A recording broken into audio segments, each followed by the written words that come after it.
So wọ́n find it so difficult kan láti pé ẹgbàgbọ́ yìí ní kápẹ́yà. Oh, find them tó rò pé. Wọ́n ṣe mi pásítọ̀ Agbala Gabriel ní wọ́n láwọn ti send owó láti 12 of August. Wọ́n pé láti ìwádìí mi dẹ̀ ti bẹ bàbá pé kò sí nǹkan kan tó ní kò tí ì sí nǹkan kan lẹ̀. So ìgbà táwọn wá fi sọ fún mi yẹn, wọ́n wá bá bàbá ìpè ní lókàn, wọ́n wá fọgbọ́n béèrè pé àbàbà pé kíní, wọ́n ní kò tí ì sí nǹkan kan tí nǹkan kan bá wà wọ́n ló máa pè mí. Wọ́n náà tó fẹ́ tún mi gbé padà wá online bóyá wọ́n ṣàánú mi. Wọ́n sọ pé mi nígbà kan gbé mi mọ́.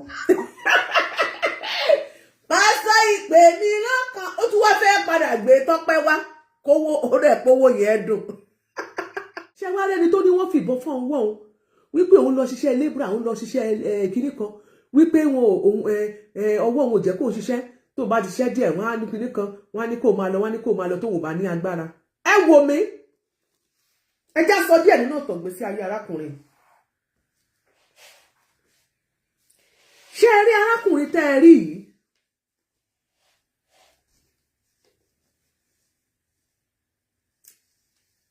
Bàbá Olúalọ́.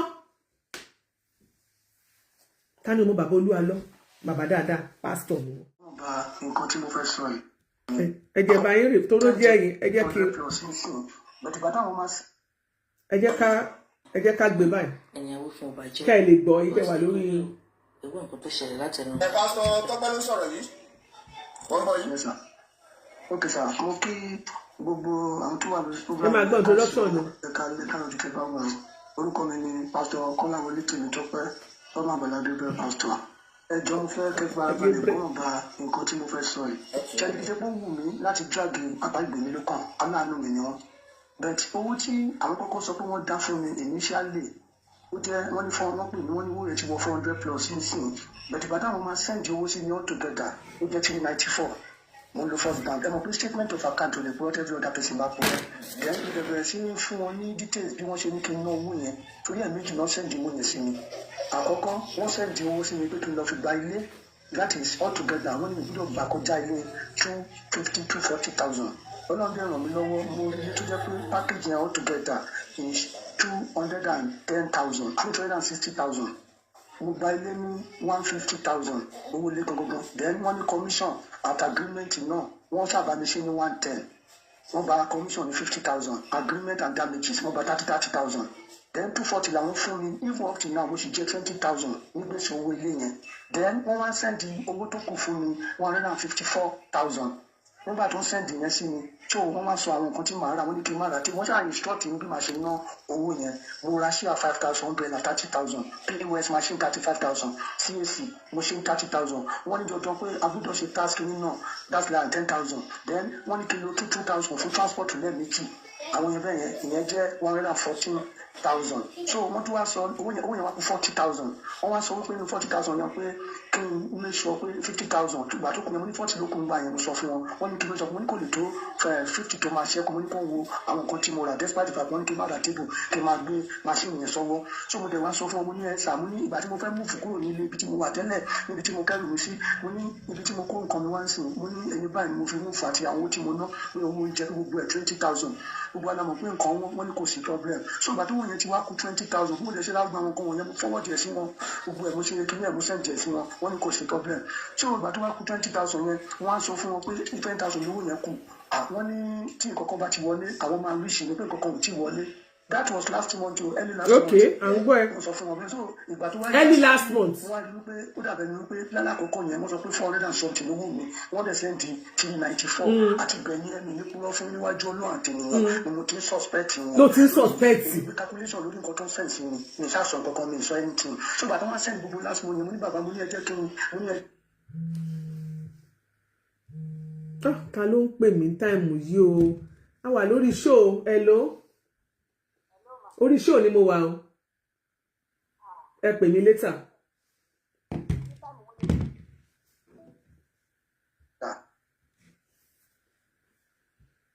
Ẹ má bínú jàre. Mo lo first bank. Ẹ mọ̀ pé statement of account ò lè put every other person bá purọ́. Then mo dẹ̀ bẹ̀rẹ̀ sí ní fún wọn ní details bí wọ́n ṣe ní kí n ná owó yẹn. Torí ẹ̀ méjì náà send owó yẹn sí mi. Àkọ́kọ́ wọ́n send owó sí mi pé kí n lọ fi gba ilé. That is ó padà sẹ́yìn ni. Gbọ́dọ̀ gbà kọjá ilé 250,000 to 40,000. Ọlọ́run bí ràn mí lọ́wọ́ mo rí ilé tó jẹ́ pé package yẹn all together is 210,000 260,000. mo gba ilé ní 150,000 owó ilé gangan. Then wọ́n ní commission at agreement náà wọ́n sábà mi ṣe ní 110. Wọ́n gba commission ní 50,000 agreement and damages wọ́n gba 30,000. Then 240 làwọn fún mi even up till now mo sì jẹ́ 20,000 ní gbèsè owó ilé yẹn. Then wọ́n wá sẹ́ndì owó tó kù fún mi 154,000.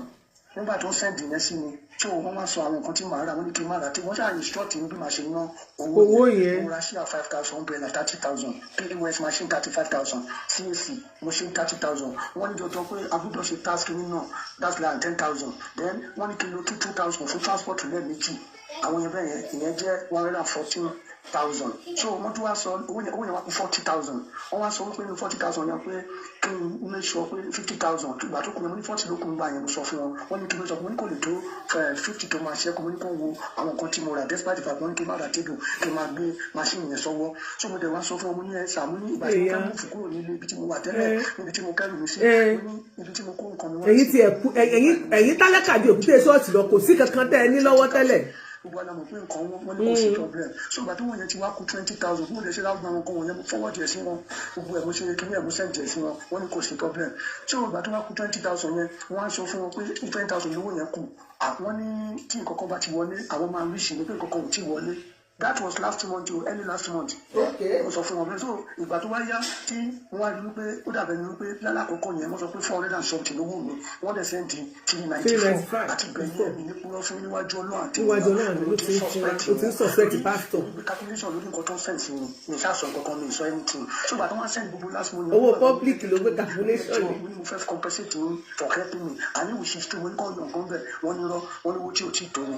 So ìgbà tó wá yẹ kí. Ẹni sùúrù o ìwọ tó sọ wípé o ti suspect pastor láti ìgbà tó ti sẹ́ndì 294,000 naira sí ẹ àbí 394,000 sí ẹ nínú kó dẹ̀ sọ pé ó lé 400 ó dẹ̀ sẹ́ndì 394 Kọ́lá olóò ti suspect ẹ̀ lẹ́yìn tó tún suspect ẹ̀ tó lè ṣe wá sọ pastor wípé bóyá kọ́ yọ ọkọ̀ mi yẹn ní máa wọ̀rí commission kẹ̀ lórí owó tí bó ṣe ṣàlàyé fún wa ní lórí owó tí ò tí ì tó ẹ. Sórí there is one thing tí mo rí nínú gbogbo àlàyé tó ń ṣe mo rí pé ó jẹ́ ẹnìkan tí ò kì í ní sùúrù. Pásítọ̀ ìpè mí lókàn Bùkọ́lá ó ní lọ́wọ́ ó dìdání ó gbèrú sórí o ṣùgbọ́n ìwọ gangan fúnra rẹ ìwọ gan ẹni tí orí ìgbọ́gan tó fẹ́ràn lọ́wọ́ èlò gangan ló ní tẹ́lẹ̀tẹ́lẹ̀ ṣì ń gbá. Bàbá wa Lateef Aláyàbíàgbà you are welcome to the show. Mo ti kí yín gan kẹ́ tó join wa mo ti kí yín bàtà ti bẹ̀rẹ̀. Ìwọ gangan ò ní ṣì ń gbá ò ní kọ́bọ̀ kankan lọ́wọ́ tẹ́lẹ̀tẹ́lẹ̀ £1 ò ní. So owó tí àwọn public ò bá dáwó fún ẹ ìwọ sórí ìwọ tó dẹ̀ wá ẹ máa gbé ẹ jẹ́ kó sọ̀rọ̀ débẹ̀ fúnra rẹ̀ irọ́ pọ̀ a máa yànnà náà tá bá ti débẹ̀ irọ́ pọ̀ ìbanilórúkọ jẹ́dẹ̀ pọ̀ kò tó bẹ̀rẹ̀ anything òun ò ní kankan lọ́wọ́ tẹ́lẹ̀ àgbàlagbà 55. aleke ni mo gbalẹ̀ sí after adamu tó bá mọ Ìkòròdú ibẹ̀ ni mo gbalẹ̀ sí tó wà fún Ìkòròdú gbà yẹn is 1,000 naira máa wá fẹsẹ̀ ní lọ sí First Bank. ẹni Ọlọ́run fẹ́ olódodo. so mo ṣàṣọ fún wọn bẹ́ẹ̀ yẹn pé ẹni àti wá sí ibi padà pé 20,000 yẹn ó lè má tẹ́lẹ̀ kọ̀ọ̀kan gbangba mi tọ́jà bá yá. ẹlẹ́nu ẹ ṣe dùn. 20,000 is 200 naira. àmì 500 naira ni ẹ̀yin náà ìwò tí n bá sọ bẹ́ẹ̀ máa sọ fún wọn tí wọn bẹ̀ẹ́ tí nǹkan tó wáyé yà mí lẹ́nu ni wípé wọn ti wo kọ́mẹ̀ntì yẹn gẹ́gẹ́ bí ẹnìkan ṣe sọ lẹ́ẹ̀kan yẹn àwọn olùsọ́gbọ́n máa fún mi lówó èmi yẹn expect pé ó kẹ́ ó wo kọ́mẹ̀ntì kiri. ìṣàwọ̀ ẹni kọ̀ọ̀kan lóòótọ́ so ìyá kan báyìí wọ́n pè yá ẹni best life ìyá yẹn máa ń fún mi lówó lẹ́ẹ̀mejì so èmi ò sáà bóyá ẹ sẹ́ni tó wọ́n kó sẹ́ni ọ̀pẹ́ níbodì bẹ́ẹ̀ tí apagbo yẹn mi ká tó ń ṣe programme gbogbogbò mo wá rí kí ni wọ́n bẹ̀ tó wọ́n sọ pé sẹ́ni mi yọ̀dí sí so wọ́n find it so difficult kan láti pé apagbo yẹn mi ká pé find them tó rò pé wọ́n ṣe mi ní pásítọ̀ Àgbàlá Gabriel ní wọ́n láwọn ti sẹ́ni owó láti 12 of August wọ́n pé láti ìwádìí mi dẹ̀ ti bẹ bàbá pé kò sí nǹkan tó ní kò tí ì sí nǹkan kan lẹ̀ so ìgbà táwọn wá fi sọ fún mi yẹn mo wá bá àbá ìpè ní lókàn wọ́n wá fọgbọ́n béèrè pé àbàbà pé kí wọ́n ní kò tí ì sí nǹkan tí nǹkan kan bá wà àwọn ló máa pè ní wọn náà mo tún fẹ́ tún gbé padà wá online bóyá wá ṣàánú ni wọ́n sọ pé mi nígbà kan gbé mi mọ́. pásítọ̀ ìpè mi lọ́kàn ó tún wá fẹ́ padà gbé Tọ́pẹ́ wá kówó orí ẹ̀ pówó yẹn dùn ó ti fọwọ́ múgùn ó ti fi ń jàrò sọ ó wá sọ fún Tọ́pẹ́ pé òun tún fẹ́ padà gbé wá ṣé wá ní Tọ́pẹ́ tí ìbá ṣe pé Tọ́pẹ́ náà pé ó lè gbà láwọn méjèèjì ìgbà tí wọ́n sọ fún ẹ pé wọ́n fún ẹ ní 400 ó mọ ọ̀pọ̀wò yẹn ti lé 400 ó mọ nǹkan tó fi lé o ìwọ náà sọ bóyá $2,000 ní bóyá 10,000 ló fi lé ó mọ ṣùgbọ́n wọ́n sọ pé owó yẹn ti lé alàgbà yìí ìwọ ló sọ fún wípé bóyá kó yọ commission ìyẹn ní rárá ìgbà tó wá ti ẹ̀ padà wá fún ní 394,000 or 395,000 ṣó yẹ kó o pariwo síta ṣó yẹ kó o sọ̀rọ̀ tó wáyé pé lóòótọ́ ẹ yọ commission yín tó o sọ yẹn tó wáyé pé lóòótọ́ ló wá láti inú ọkàn ẹ àìní sùúrù ìwà ó lè jìbìtì ó kún ọwọ́ ẹ tó rẹ́ni tó fún ẹ ní bóyá out of 300,000 400,000 tó bá fún ẹ ní 395 or 394 wá tiẹ̀ sì ní sùúrù náà ó ti tètè bẹ́ síta jù láti wá máa ba orúkọ ẹ̀ jẹ́ ó mọ̀ pé oore ló ṣe é ìjọ tó ti rìn kiri gbogbo péjì oríṣiríṣi tó ń lọ káàkiri tó fi ń báyàn lórúkọ jẹ́ èló lórí gbà ìjọ tí wọ́n gan ti wà lọ́dún ẹ̀ tó ti ṣí péjì tiẹ̀ èló ni wọ́n fún ẹ iṣẹ́ lòun náà ṣe bó tiẹ̀ ṣe pálábùkù ní pèmí lókàn náà bọ̀ kéèyàn tó jókòó lórí péjì ẹ̀ Mọ́mì Abọ́sẹ̀dé Táíwò God bless you ma kó tó máa sọ wípé ìpèmí lókàn ni kì í ṣàgbàlá Gabriel ló ní problem pẹ̀lú Pastor Bukola ìpèmí lókàn kéèyàn tó jókòó sórí péjì ẹ̀ yẹn Pastor Bukola ìpèmí lókàn kó tó wá máa sọ fún ẹ wípé kó tó máa sọ fáwọn èèyàn kó tó sọ̀rọ̀ kó tó dùn kó tó ṣe ìbanilórúkọ jẹ́ kó tó gbé sọ́tún kó tó gbé sósì kó tó ṣe paparazzi lórí ìkànnì tá a wà yìí kówó tó jáde torí ó bà tẹnìkan jẹ́ o kó tó di pé pẹ̀lú ẹnu dúdùn o láti ṣe pé kówó lè jáde fún wọn ni òwò tiẹ̀ wá wọlá wípé ó fọwọ́sowọ́pọ̀ pẹ̀lú ẹ láti pùl ẹnìkan lójú ara yín láti drag ẹnìkan kó tó di ìwọ̀nba tó rí yẹn kó tó rí ìgbà jáde ṣèbó yẹ kó tiẹ̀ sì ní sùúrù díẹ̀ o ti ń sáré wọ péjì káàkiri ṣé gbogbo problem gbèsè ayé yín orí social media yìí náà nìkan ti bá yín yanjú ẹ̀ because irú ẹni tó wá dìídì sọ wípé ìwọ̀nba tán bẹ́ẹ̀ rí dáì èló gangan ni wọ́n gan ní tẹ́lẹ̀tẹ́lẹ̀ torí ìgbà tó sọ nínú interview ẹ o ní tó sọ nínú interview ẹ o ní kì í ṣe pé o dọ sórí page ọlọ́ntọrọ owó ìwọ tó yẹ pé from one page to another ìbanilórúkọ jẹ́ ni tó bá ti sọ̀rọ̀ báyìí wá ní èmi náà ó ṣèlú ẹ̀fẹ́ mi náà èmi náà ní tí mo fẹ́ sọ ó fẹ́ gbẹnu sí máìkì òun bá èèyàn lórúkọ jẹ́ òun bá èèyàn kan lórúkọ jẹ́. ẹgbẹ́ mi last time tẹ́ gbé mi yẹn láti gbà yẹn sọpẹ́ ní báyìí fún mi ní £1 kò sí nǹkan tẹ́ dàbẹ́ ni pé ẹ fún mi wọ́n ní mi nígbà kí wọ́n gbé mi wá sí online kó dàbẹ́ ni pé wọ́n máa ti ṣe pé wọ́n fẹ́ wà fẹ́ fún wọn so bẹ́ẹ̀ àwọn fúnra wọn ló fẹ́ gbára sọ pé wọ́n lè kọ́ fún mi £10,000 lẹ́yìn ìgbà tí dájú ti wá sọ fún mi pé àwọn fún wọn 20,000 sọ bẹ́ẹ̀ wọ́n ní wọ́n lè kọ́ fún wọn ní 10,000 nígbà tí mo ti wà bàbá 10,000 ló ṣe yẹ̀yẹ́ pásítọ̀ wọ́n ní wọ́n lè kọ́ fún wọn ní £10,000 pásítọ̀ Bukola wọ́n yẹ̀yẹ́ torí 10,000 20,000. àwọn ọdẹ bàbá wọn ṣe máa sẹ́ǹdì ẹ̀ wọ́n ní bàbá mo níbẹ̀ láti fẹ́ mo dẹ̀ ń complain fún pé kò sí nǹkan tí màá fi bẹ̀rẹ̀ pé ẹnìkan tó sọ pé wọ́n fún yín ní 20,000 so ìdí nìyẹn tí mo fi mọ̀ pé owó yẹn ju 20,000 olóò kí má gbèsè lórí àkọ́kọ́ tó sọ pé alàgbà tó pẹ́ bọ́ máa ń pè mí nìyẹn àdúgbò owó yín ti lé ní 400,000 níwájú Ọlọ́run àti ènìyàn tí wọ́n gbọ́dọ̀ kó jẹ́rìí rọ́ ní ìmọ̀ye tó lé bóyá £1 bóyá £20 wọn kò sọ fún mi then when he now sent 394,000 it was then that I know that there is something behind it so àtìgbà yẹn ni mo ti ń suspect wọn níwájú Ọlọ́run àti ènìyàn so nǹkan tó ṣẹlẹ̀ yẹn then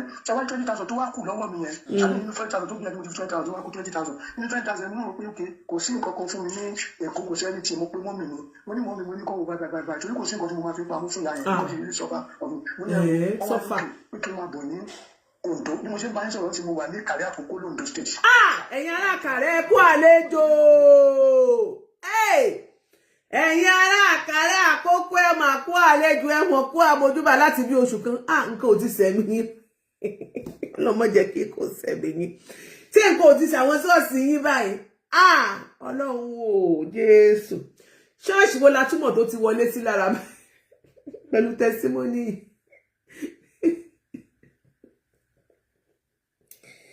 Ó máa wọlé sí wọn lára yẹn pé ṣọ́ọ̀ṣì ló ti máa ń ródán.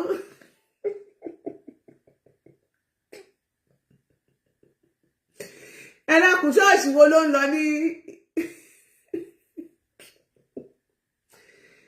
ẹ̀yin arákàrí àkókò bò ní báyìí?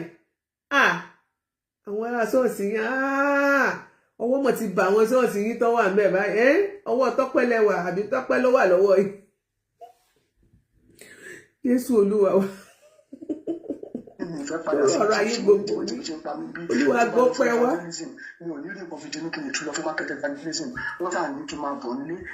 Ó ní wípé òun pè yá òun torí kò sí nǹkan kan lọ́wọ́ òun, ò rí nǹkan dínú kò tó máa lọ fún market evangelism. Ẹjọ́ ń torí ìtọ́lọ́run market evangelism ó ti tún dé evangelist.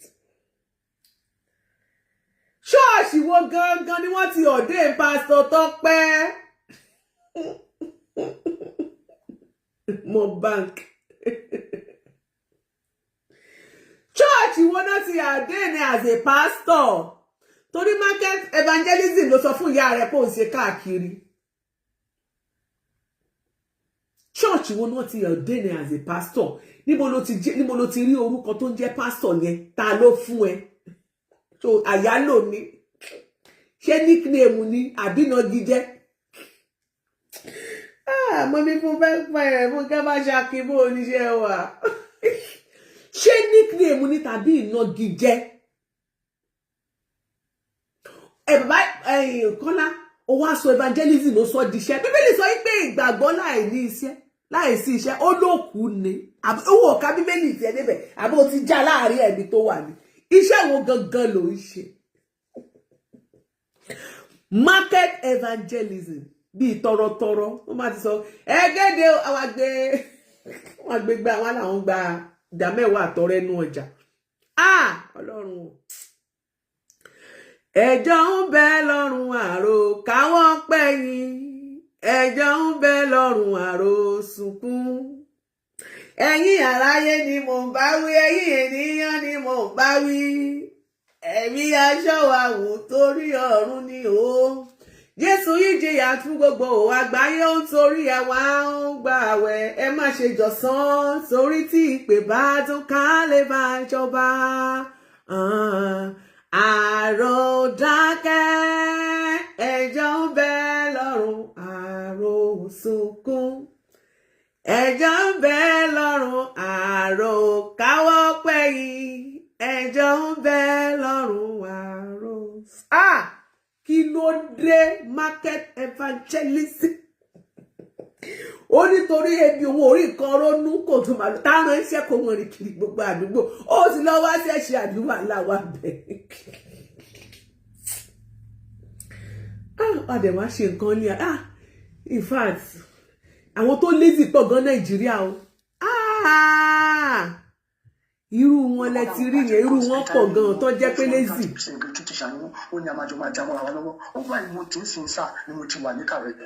At his age ó lóun ẹ máa gbọ́ ó lóun 55 years.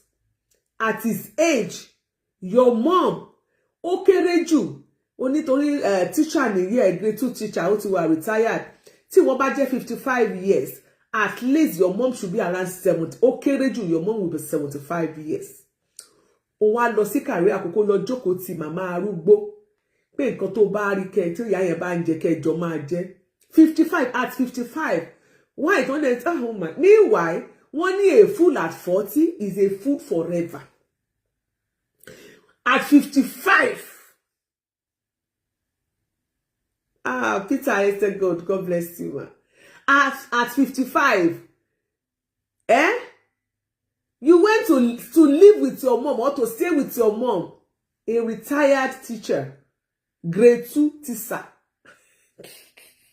a grade 2 teacher. You went there to stay with her. Ìwọ kọ́ ló ń fún ìyá yẹn lóúnjẹ. Ìwọ̀nba owó tó ń fún ìyá yẹn ó sì bà gbogbo ẹ̀ jẹ́. a sì máa ní àwọn ọ̀nà náà ọ̀rọ̀ síwájú ẹ jẹ́ ká tún gbọ́ tán ká tó tẹ̀.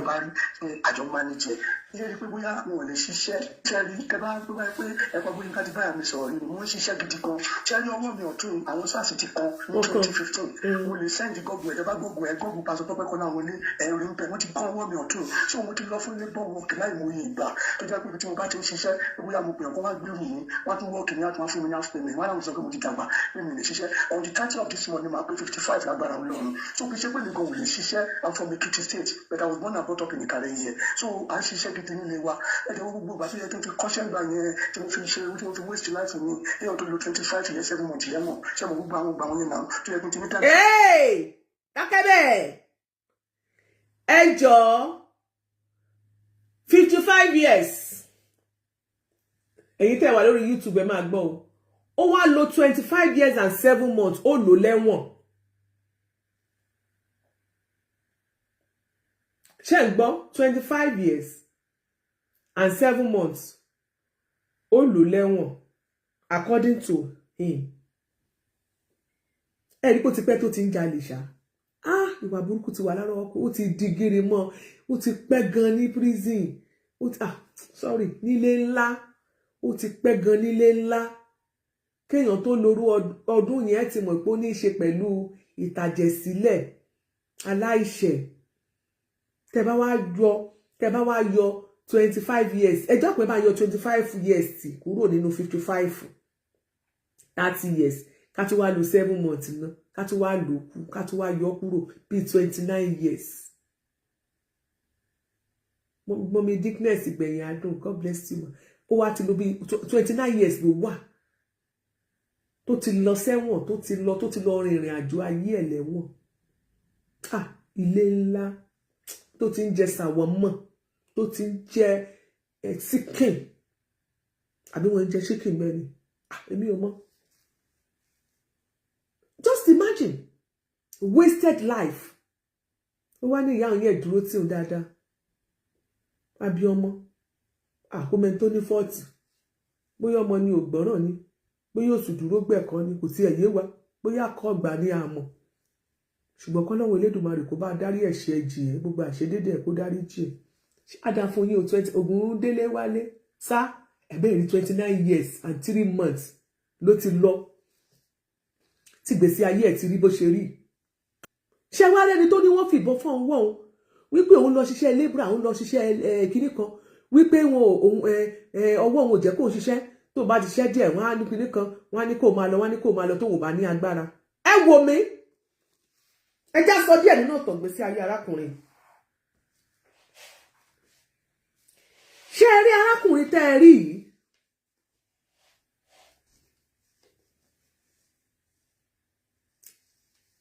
bàbá Olúalọ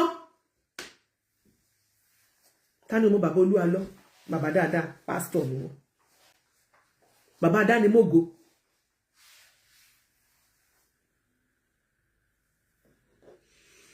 wọ́n ràn ọkùnrin lọ́wọ́ o wọ́n gbìyànjú láti ràn lọ́wọ́ kò gbórí dúró o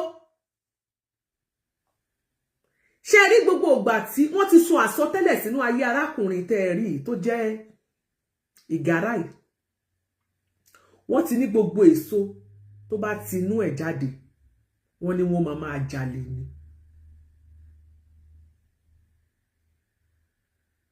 ìgbà tó sùn sí ṣọ́ọ̀ṣì tó lòun sùn lọ pé ńgbà táwọn ti jí nǹkan tán níjọ́ kan náà ìgbà tó ti lọ kó instrument pé àgbà táwọn lọ kó instrument tó padà mú un ó lọ sí ṣọ́ọ̀ṣì bàbá Olúalọ àṣírí ẹ̀ tú ń bẹ̀ toró sùn lọ fọnfọnfọn ṣe rí nígbà tí ó wá padà tó wá ti dé láti ẹ̀wọ̀n tó ti lò gbésí ayé ẹ̀ bó ṣe máa lò lọ rere tọ́nà wá ti wá padà àmúbi ló tuntun lọ dáràn tó ti wá torí ẹ̀ lọ lo 25 years yẹn tó wá padà dé òun náà wábi tó máa wọlé sí ó wá padà lọ sí ṣọ́ọ̀ṣì bàbá Olúalọ ìyẹn bàbá Adánimógo ó wá lọ ṣe bíi testimony ìjẹ́wọ́ ẹ̀ṣẹ̀ confession ó wá lọ ṣèjẹ́wọ́ ẹ̀ṣẹ̀ ńbẹ̀ ó wá tọrọ ìdáríjì ẹ̀ṣẹ̀ lọ́wọ́ ọjọ́ lọ́wọ́ pásítọ̀ bí tó ti ń gbàdúrà fún pásítọ̀ wá sọ pé ọmọ ẹ̀ pé wọ́n ti pé àwọn kan ti sọ àsọtẹ́lẹ̀ burúkú sínú ayé ẹ̀ pé gbogbo èso tó bá ti inú ẹ̀ jáde pé wọ́n máa jalè ni. Meanwhile ọmọ ẹyọ kan tó sọ pé òun bí yẹn tó lọ́mọ 8 years tó mú káàkiri yẹn ọmọ yẹn ti ń jalè at the age of 1 year ọmọ yẹn ti ń mú nǹkan òní nǹkan tí wọ́n ti ṣàkíyèsí wípé ọmọ yìí ti ń fẹ́wọ́ láti kékeré. Pásítọ̀ Olúalọ tún wá ń sọ fún gẹ́gẹ́ bí ohun tá a ṣe rí gbọ́ pé wòmí àsọtẹ́lẹ̀ wọ́n ti fi nǹkan kẹ́ o nítorí ọ̀rọ̀ kan ti ń bẹ nínú ayé òdì ọ̀rọ̀ kan ti ń bẹ nínú ayé pé gbogbo ọmọ tó bá ti tinú ẹbí tó bá fi inú ẹbí tó bá tara ẹ̀ jáde wọ́n á máa jalè. Ó wá ní òun ti gbọ́ bẹ́ẹ̀ rí o ẹnìkan ti sọ fóun náà kò ń ṣe first time tó máa kọ́kọ́ gbọ́ rè nígbà tó ń jáde pé ẹnìkan náà ti sọ bẹ́ẹ̀ fóun. Pásítọ̀ Olúalọ wá ní gẹ́gẹ́ bíi pé wòlíì làwọn àwọn ti dáríjì ẹ̀ ṣùgbọ́n jólítì tó lè ṣe táwọn lè fi ràn ẹ́ lọ́wọ́ káyé ọmọ ẹ̀ má bàjẹ́ kí má jẹ̀mú àti àsọtẹ́lẹ̀ ibi kó má ṣẹlẹ̀ ọmọ ẹ̀ lára torí àfọwọ́fà rẹ ni torí àwọn sọ pé ká máa ṣe dáadáa torí á gbẹ̀sẹ̀ bàbá wò lára ọmọ láti ìran kìíní títí dé ìran kẹrin. Àfọwọ́fà ogun ayé ẹ̀ ló fẹ́ contribute ló ti ń transfer sínú ayé ọmọ ẹ̀. Àwọn máa adopt ọmọ yìí àwọn á gba ọmọ ẹ̀ lọ́wọ́ ẹ̀ àwọn abẹ́ ẹ̀ tọ́ nílànà ti Ọlọ́run tó máa ní ìbẹ̀rù Ọlọ́run tí wọ́n sì mọ fi àdúrà ran ọmọ ẹ̀ lọ́wọ́ tí wọ́n á sì rán lọ sílé ìwé torí kò tiẹ̀ mọ́mọ́ yẹn lọ school mọ̀ ṣe ló mọ́mọ́ yẹn káàkiri wípé kò yé yín ọmọ yẹn ni wọ́n ń lò sí wọ́n ti síwájú tó fi ṣiṣẹ́ tí ò dáa. Bàbá yẹn wá gba ọmọ yẹn lọ́wọ́ ẹ̀. Bàbá Olúalọ ó wá fi ọmọ yẹn sí standard school ní Lẹ́kí. Àwọn á tọ́ ọmọ yìí ní school àwọn á tọ́ ní ti ìlànà tọlọ́run àwọn á tọ́ ní ti ìbẹ̀rù Ọlọ́run wọ́n dẹ̀ máa ṣe àdúrà fún máa ṣe deliverance fún pé ogun ayé yìí ọmọ yìí máa ṣẹ́ kò ní ru ẹrù àìmọ̀dí yìí kò ní jẹ nínú ìyà ìṣẹ́ bàbá yìí. Wọ́n wá rò pé ìwọ náà tó tún wá jẹ́ bàbá tó ti ń rìn káàkiri ó ní láti máa rìn káàkiri mọ́. Wọ́n bá ní òkè jẹ́ kó lọ ra ọ̀kadà fún bàbá yìí ọ̀kadà fàṣáàdì àbí ṣé fàṣáàdì ni wọ́n ń pè ọ̀kadà tuntun tí a rọ̀bà tí láìlọ́ ń bẹ lára rẹ̀. Àwọn yẹn ti zero mind wọn lọ́kàn tí wọ́n pé àwọn máa gbé ọ̀kadà yẹn fún. Ṣùgbọ́n ṣe mọ̀ pé tẹ bá fẹ́ kéèyàn wà responsible ẹ máa gbé fún pé wo ọ̀kadà tuntun rẹ̀ lágbájá yìí ni kó mọ̀ ṣe delivery fún.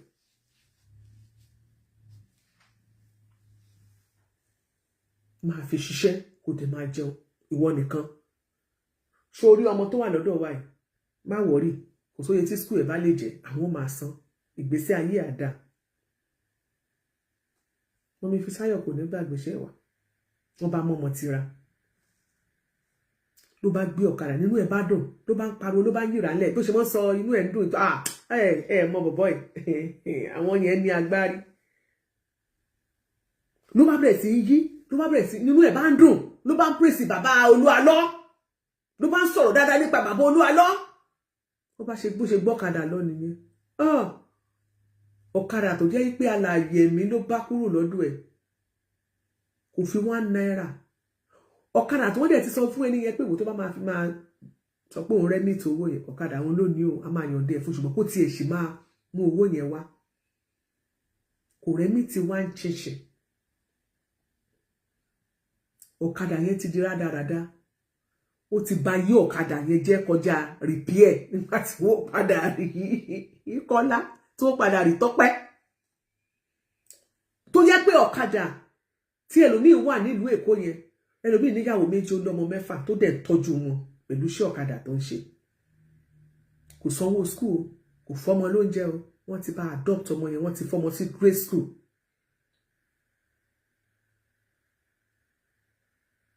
Bí wọ́n ṣe sọ wọn pé nígbà tí wọ́n máa fi jíṣẹ́ fún bàbá pé ó mọ̀ ti bá yí ọ̀kadà jẹ́ ọ̀kadà yẹn àwọn kò ṣeé rí kíní kọkìnrin ẹ̀ńtẹ́rẹ́ wọ́n bá gbọ́ ọ̀kadà lọ́wọ́ ẹ̀ lọ gbọ́ ọ̀kadà lẹ̀ ó ti bá yí ọ̀kadà jẹ́ ní àdúrà owó tó fi ra ọ̀kadà tí a rọ̀bà fún ẹ. Ṣé mọ̀ wọ́n sọ̀rọ̀ sí pé àánú kí ló wá fẹ́ ṣe nígbà tó bá gbé ilé adébílẹ̀ iṣẹ́ yìí ò pé ẹ̀ wọ́n bá sọ̀rọ̀ sí at your age you need to know what is right. Bó ṣe di ọjọ́ one Sunday service ni bó ṣe bínú wá nìyẹn bó ṣe wá mú ọmọ ẹ̀ fúnra rẹ̀ ló wá mú ọmọ ẹ̀ wọ́n ní má mọ́ ọmọ lọ àwọn èèyàn sọ pé mọ́ ọmọ lọ ọmọ máa lọ sí Sunday school ní Lẹ́kí wọ́n máa ti fọmọ sí school gidi ọmọ ìyá ayé ẹ̀ máa ti ń yí padà ó ní kọ́ bá ń gbọ́mọ ṣùgbọ́n òun ló lọ́mọ ẹni tó claim bó ní òun ò nílé òun ò lọ́nà tóun máa gbé bó ṣe mú ọmọ lọ nìyẹn ló wá di wípé òun àtọmọ wá rìn káàkiri ọjọ́ mẹ́ta wọ́n lè pàdé ẹ̀ bá kọ́mọ yẹn máa wẹ̀ ọmọ yẹn máa bu torítorí báyìí ni bó ṣe ba ìgbésí ayé ọmọ yìí jẹ́ tó mọ ọmọ yìí kiri from one place to another ẹjọ́ máa rí wọn káàkiri tọ́mọ lọ school mọ́ níbi pé ọmọ wa ń fẹ́ wọ́ bí ọmọ yẹn ó ń fẹ́ wọ́ bí mi ì mọ bí mo ṣe lè fi wé.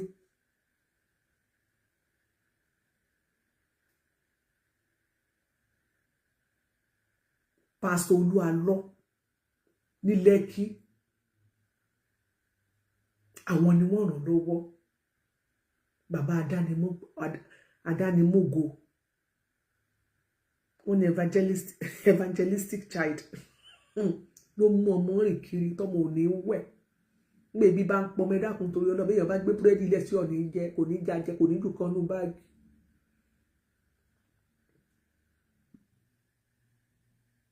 Up to now ọmọ yẹn ò tí ì lọ school.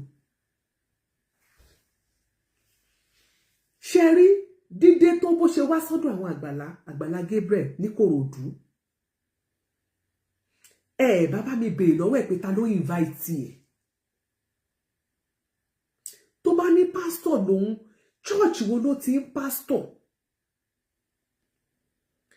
ṣé wọ́n invite ẹ̀ pé as a pastor kò wá minister bẹ́ẹ̀ ni àbí pastor tó ń rìn rẹ́gbẹ̀rẹ̀gbẹ̀ lójú títì ó calculate dé bẹ́ẹ̀ ni.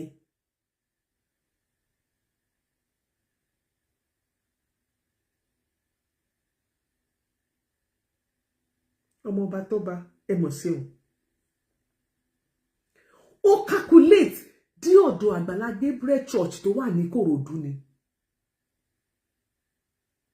Ẹ jẹ́ kí n sọ àṣírí kan fún yín tó bá jẹ́ wípé àwọn church Àgbàlá Gabriel Ìkòròdú branch ẹ̀ bẹ́ẹ̀ ló lọ bó ṣe lọ gbé pastor tó wà ń bẹ̀ pastor tó wà ní church yẹn bó ṣe lọ gbé mọ́ra pé òun o ex ilé ńlá lòun ti dé o 25 years ló ń lò ó nígbà tóun táwọn lọ ṣe operation kan èèyàn 41 ló pa ẹ́ lẹ́yìn wọn wọ́n pa wọ́n òun máa ń gbé gbogbo oníṣẹ́ ṣọ́ọ̀ṣì ní òun máa ń ṣe báyìí tó lọ sọ tó bá jẹ́ pé àwọn fake pastors tó máa ń lo irú mírèkù yẹn ṣe ni ó fẹ́ wá church wọn máa fi jẹun káàkiri tí akọ̀gbé jáde nínú bàbá náà fẹ́ ṣe testimony àwọn èèyàn tó dáwó lọ ṣe mọ̀ wájọ máa ṣàpápín after church service ìlú ẹ̀ ló ń wá. Church wo ni Tọ́pẹ́ Kọ́láwọlé ń lọ tẹ́lẹ̀tẹ́lẹ̀ kó tó ní rẹ́gbẹ̀rẹ́gbẹ̀ níbi tí wọ́n ti ń ṣèsọjí ní Kòròdú. Torí voice note kan wà ibi fídíò kan wà tó ti sọ wípé orúkọ máa gbé òun síta ní bí ìparí olódó. Èmi sọ fún yín pé Pastor Gabriel kò mọ Kọ́láwọlé from anywhere.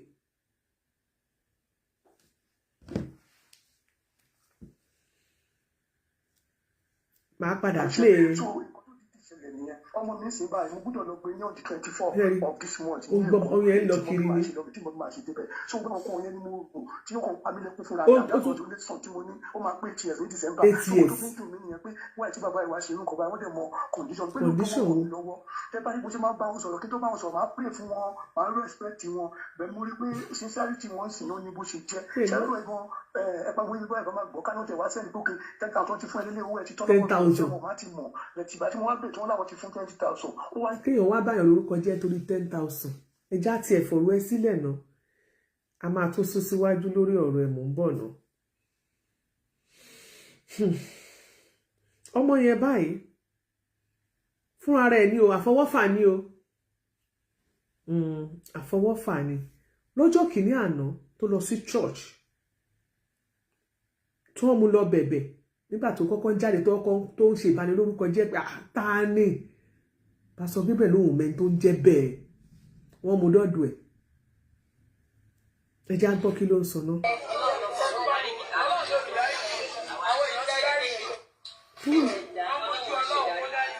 ẹja wo tó ti bẹ̀rẹ̀ dáríjì ẹ̀ṣẹ̀ náà. ìjọ wọn tó wà ní Ìkòròdú ẹ dákun nítorí tọrọ ṣùgbọ́n tí a bá wo fídíò yìí ẹ ó fìdí rẹ̀ múlẹ̀ wípé arákùnrin yìí kì í ṣe pásítọ̀ ẹ̀ka àjọ wọn tó wà ní Ìkòròdú.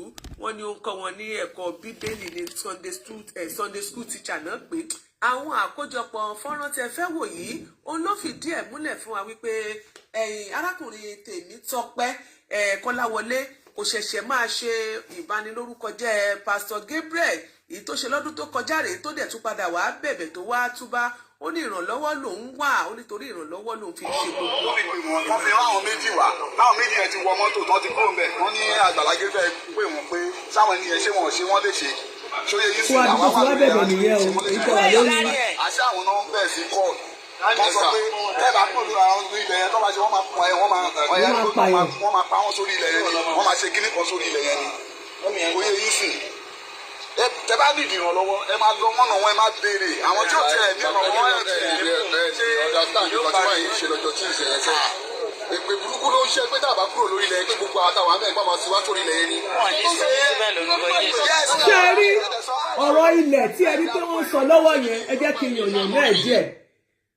ìgbà kan Pastor Gabriel wọ́n lọ sí ìlú Èkó wọ́n wà lÉkòó so ẹnìkan wà arábìnrin kan wà tó ń ta ilẹ̀ tó máa ń pè ní mọ́mí ìdùnnú homes and properties so wọ́n wá ní ilẹ̀ kan tí pásítọ̀ wá advertise fún arábìnrin yẹn pé lára àwọn fans wọn ni pé ilẹ̀ wà o kìnnìkan o ìdùnnú homes and properties òun wá ló ń talẹ̀ o oye báyìí ni wọ́n ń talẹ̀ ẹni tó bá fẹ́ ra ilẹ̀ ṣe rántí arábìnrin yẹn gan fún pásítọ̀ nílẹ̀ nígbà yìí lọ́dọ̀ bàbá parí olódó lórí tó ti ń ṣe live yẹn ló wá bẹ̀rẹ̀ sí ní comment síbẹ̀ ìyẹn tí wọ́n pè ní pásítọ̀ yìí fake ẹ̀sìn pé pásítọ̀ kọ́ ó wá comment síbẹ̀ pé ẹnikẹ́ni tó bá ra ilẹ̀ yẹn tó ń bá ní lórí ilẹ̀ yẹn wọ́n máa alààyè ló máa gbé jáde ńbẹ̀ ó wá bẹ̀rẹ̀ sí sọ̀rọ̀ burúkú ká má sọ ìdàkejì òun lẹ gbọ́rọ̀ tó ní wọ́n sọ yẹn pásítọ̀ yẹn bẹ̀rẹ̀ sí tó pe rẹ̀ ní pásítọ̀ yẹn Kọ́lá Tọ́pẹ́ wá bẹ̀rẹ̀ sí sọ̀rọ̀ oríṣiríṣi ó tó wá pè wọlé ṣe wọ́n sọ pé àwọn máa ń gba call 2 phones bí tọ́lọ́run ti wá máa mú tọ́lọ́run ti kí ń ṣọba àkà fóònù táwọn àwọn protocol mú dání orí ẹ̀ ló pèsè òun kàn sọ̀rọ̀ lọ ni pé àyẹn tó bá ra ilẹ̀ yẹn wọn ò ní gbókù ọ̀tẹ̀ kúrò ń bẹ́ o àyè ló máa wọlé àyè ló máa jáde nǹkan kan báwọn yẹn ṣe mú nọ́mbà sílẹ̀ nìyẹn ìgbà tí wọ́n ṣèwádìí ẹ̀ ló bá di pásítọ̀ Tọ́pẹ́ tó bá ṣe pé wọn náà ní Àgbàlá Gabriel wàá béèrè lọ́wọ́ ẹ̀ pé kí ló fa èmi àti ẹ̀pọ̀ ta lẹni náà báwo ló ṣe jẹ́ débi pé wàá wá pè sórí live show wàá máa sọ orú ọ̀rọ̀ yẹn níbo la ti mọ̀ ẹ́ra òní ò fẹ́ gbowó pásítọ̀ níbo ló ṣe débẹ̀. ni mo ṣe wá píkì nọ́mbà yẹn ni mo ṣe wá píkì nọ́mbà yẹn. nǹkan tó sọ lórí fóònù ló sọ fún ìdílé sọ pé ẹ fẹ́ fún lówó ẹ ṣe báyìí pé wọ́n ṣe báyìí ó máa fẹ́ wá gbowó yẹn. wọ́n fowó tán. mo bá ṣe dọ́dọ̀ wa o. wọ́n máa fún wọn ní lánàá. láti pé ìyẹn tó náà máa san fóònù pé 100,000 wọ́n fẹ́ wá gbà yẹn pé but ẹ̀yin máa fóònù ní owó 6 months 50,000 owó 6 months 300,000. ẹ wá gbọ́ Pastor Gabriel wá bẹ̀ pé ibo làwọn ti jọ sọ̀rọ̀ owó ẹ jẹ́ kí n gbé fẹ́yìn tẹ̀wá Facebook kẹ́ ẹ lè rí ojú ẹ̀ kẹ́ ẹ lè bó wọ́n ṣe sọ. 100,000 wọ́n fẹ́ wá gbà yẹn pé but ẹ̀yin máa fóònù ní owó 6 months 50,000 300,000. question mi ni pé níbo la ti jọ sọ̀rọ̀ pé kẹ́ ẹ mọ́ fọ́ọ̀nù mi sí. ẹ sọ̀rọ̀ sókè ẹ má sọ̀rọ̀ dáadáa. ẹ náà jẹ́ ní ìjọ sọ̀rọ̀ ẹ náà àti pàdé má kíkì láti sọ̀rọ̀ ó dẹ̀ pé manú àyẹ̀ fún mi pé kí n máa fi tọ́sọ̀ ìdìbò ní kẹ́ Sunday school.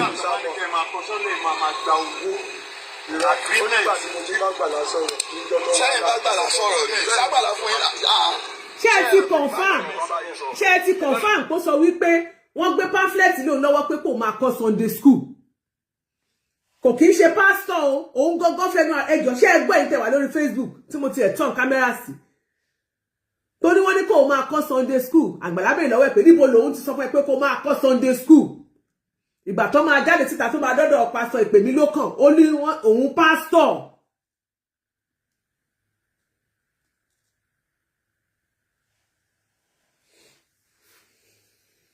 ẹ jẹ́ ká máa gbọ́rọ̀ ẹ̀ lọ èyí tẹ́ ẹ wà lórí YouTube ẹ máa fetí gbọ́. ó lè máa gba owó onígbà tí mo ti bá gbàlá sọ̀rọ̀ sẹ́yìn bá gbàlá sọ̀rọ̀ ni sábàlá fún yín náà ṣé ẹ lè provide ọ̀rọ̀ bàbá yìí sọ. ẹ bá mi sọ̀rọ̀ ẹ bá wọn sọ pé ẹ mọ̀ kó wò sùn. ẹ mọ̀ kọ́ tí báyìí ṣe ó kọ́kọ́ pè. ẹ ní dàtí ó lè lórí plot. ẹ ní dàtí ẹ ní ìdìrọ̀ ẹ máa gbọ́ tó ń sọ wọ́n ní o bá mi sọ̀rọ̀ fine ká ló jẹ́ bá mi sọ̀rọ̀ èrò pọ̀ tó bá mi sọ̀rọ̀ ká ló bá mi sọ̀rọ̀ pé o need assistance ṣé o bá àjọ sọ̀rọ̀ owó oṣù lórí Sunday school ìbẹ́ ní ń pèsè fún ìfowópamọ́ fún ilé owó ni ṣé wíkẹ̀ tó o bá ro ìsìn owó ọ̀hún lánàá ní nǹkan bíi by this time náà wọ́n pè mí lánàá pé ṣé mo mọ tó ń jẹ́ ìdùnnú mo ní mo mọ̀ dáadáa wọ́n ní ìdùnnú ní káwọn pè mí pé tó bá jẹ́ fáwọn ọmọ mi lóòótọ́ káwọn pè mí ìyẹn ní by this time náà wọ́n wá pè mí lánàá yẹn mo wá ní ṣé kò sí wọ́n ní ìdùnnú ní káwọn pè mí àkí ń pè àwọn mo wá pè wọ́n lánàá wọ́n wá ní ṣé mo mọ èèyàn báyìí mo ní à mo ní mo mọ̀ wọ́n ní báwo ni mo ṣe mọ̀ wọ́n mo ní bí mọ̀ wọ́n tẹ́lẹ̀ o mo ní bọ̀ wọ́n wá sí àgbàlá níjọ́ ìgbà àsọjí yẹn ṣẹgbọ́n mo náà kàn wá pé ìgbà wọ́n ní àsọjí èmi ní káwọn máa jíṣẹ́ káwọn máa jẹ́wọ́ gbogbo nǹkan táwọn ti ṣe wọ́n ṣe wá sí ọ̀dọ̀ àgbàlá ńgbà yẹn wọ́n ní báwo náà ṣe wá dé chọ́ọ̀chì wa mo ní bí mo bọ́ ṣe dé. ṣé mo sọ fún yín mo béèrè pẹ́sàn mo ní báwo ló ṣe dé bẹ́ẹ̀ wọ́n ní fúnra rẹ̀ ló fẹ́ sí ara ẹ̀rìn wá ó sọ pé ẹ̀mí ní kò máa jẹ́wọ́ ẹ̀ṣẹ̀ tó ti ṣẹ̀ láti ìgbà wo mo sọ fún yín pé calculate débi revival yẹn ni wọ́n invite ẹ o ó ní ẹ̀mí ẹ̀mí ló sọ fún òun wípé kó òun lọ wá kó wá síbi tó ti ṣe revival ó ti pẹ́ Agbala Gabriel ẹ gbọ́ ìrànlọ́wọ́ ló wá fún tọ́lá àwọn náà béèrè pé báwo ló ṣe dọ́dọ̀ àwọn ó lẹ́mìí ló darí òun wá síbẹ̀ kó òun á jẹ́wọ́ ẹjọ́ ṣé ṣọ́ọ̀ṣì Agbala Gabriel ṣé bẹ́ẹ̀ ló ti jalè ni ṣé ni tó ṣẹ̀ṣẹ̀ ń jẹ́wọ́ lè sọ pé pásítọ̀ lòun so ẹni tó bá ṣe tó lọ sí ṣọ́ọ̀ṣì kan tó lọ ń jẹ́wọ́ definitely kò tí ì di pásítọ̀ definitely ẹlẹ́ṣẹ̀ṣì ni ló ṣe ń jẹ́wọ́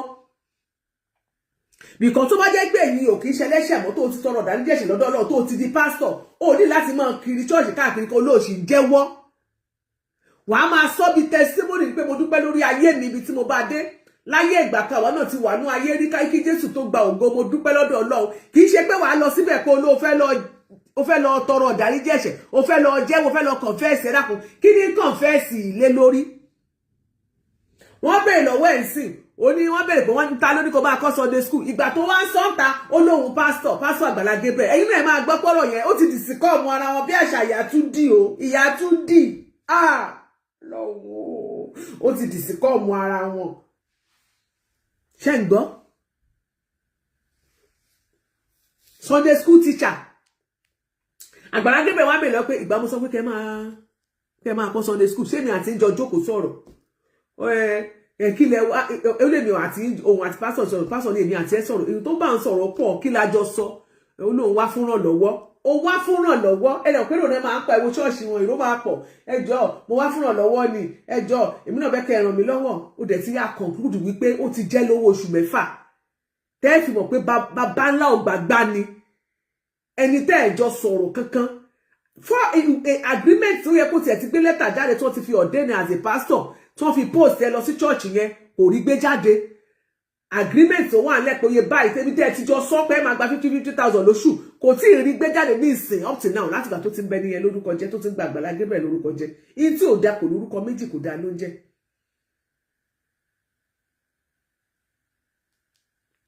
àwọn wà yẹn gan ò tí ì kúrò lára bàbá yìí Tọ́pẹ́ ìwà fífẹ́ ìwà ẹwà. Àwọn ní Pastor Mákindé tó fáwọn ní ìwé káwọn máa ṣe Sunday school wúmọ̀ ẹ wá ló fẹ́ fún wọn ní 100,000 pé kò kí n sọ fún wọn.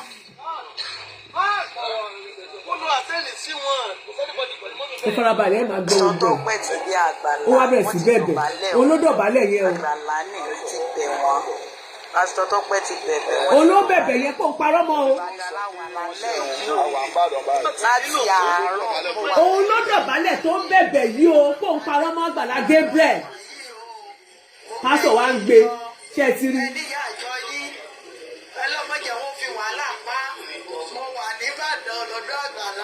Ó ń rèé o. Pásítọ̀ Tọ́pẹ́ ló dọ̀bálẹ̀ yẹn o. Pásítọ̀ Tọ́pẹ́ ni táwọn fẹ́ jẹ làwọn ń wá. Ṣé gbọ́? Gbogbo ẹ̀yin ìjọ Pásítọ̀ Tọ́pẹ́ ti bẹ̀bẹ̀ ẹ bá mi forí jìn o wọ́n ti bẹ̀bẹ̀ wọ́n ti wá sọ́dọ̀ Àgbàlá láwọn forí jìn wọ́n so ẹ̀yin ìjọ náà forí jìn wọ́n. ẹ sọ̀rọ̀ sókè sọ̀rọ̀. wọ́n ní k'Àgbàlá dáríjì àwọn o. ṣé ẹ gbà bẹ́ẹ̀ pé gbogbo nǹkan tẹ ṣe tẹ sọ m'Àgbàlá irọ́ lẹ fi pa. ẹjọ ẹ dáríjì gbogbo náà bẹ yẹn dáríjì rẹ. kí lẹ ń fẹ́ lọ́wọ́ Àgbàlá. ẹjọ ẹ dáríjì rẹ. kí ni nǹkan tẹ ń fẹ́ lọ́wọ́ Àgbàlá. ẹ sọ̀rọ̀ lọ́wọ́ tẹ fẹ́. ìrànlọ́wọ́ ni mo nídìí lọ́wọ́ wọn ẹjọ ẹ dáríjì rẹ sàǹfọ náà bẹ yẹn jẹ. wọ́n ní ìrànlọ́wọ́ làwọn nídìí lọ́wọ́ Àgbàlá. pásítọ̀ tó pẹ́ wọ́n ní ìrànlọ́wọ́ làwọn nídìí lọ́wọ́ Àgbàlá. ìrànlọ́wọ́ ló ní ìdí ló dẹ̀ bá tèèyàn jẹ́.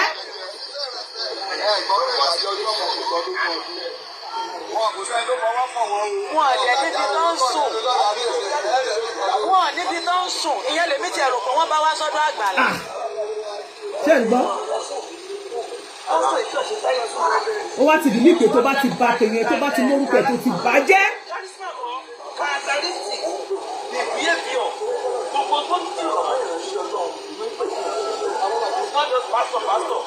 pásítọ̀ aláfẹnujẹ ni.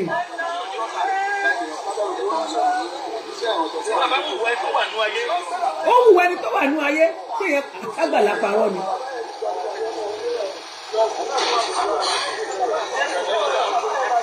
ṣùgbọ́n òun rèé lẹ́ orí ìdọ̀bálẹ̀ ló sì wá o.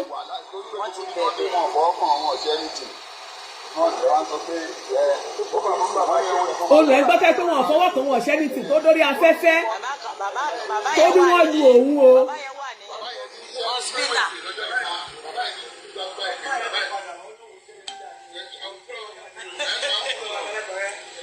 wọ́n ní wà bàbá yẹn náà ò dáa náà ṣe wà sí i tí wọ́n dákẹ́ náà máa ṣe dáadáa ládùúgbò tó bá wà. wọ́n ní wà bàbá yẹn ò dáa ni. wọ́n ní ẹ dìde. wọ́n ní ẹ dìde ọ̀nkú tó pẹ́. oníṣẹ́ èṣù ni o. ṣẹ̀gbọ́n olóṣùdọ̀bálẹ̀ padà yẹn pò tuntun wọn bẹ̀. àwọn ará àjọ wa bá bẹ̀bẹ̀ olóṣùdọ̀bálẹ̀ yẹn o gbàtílẹ̀ túmọ̀. eléyìí ṣe rí wọ́n kọ́kọ́ lọ sí Ìbàdàn ló lọ bẹ̀ Pastor Gabriel.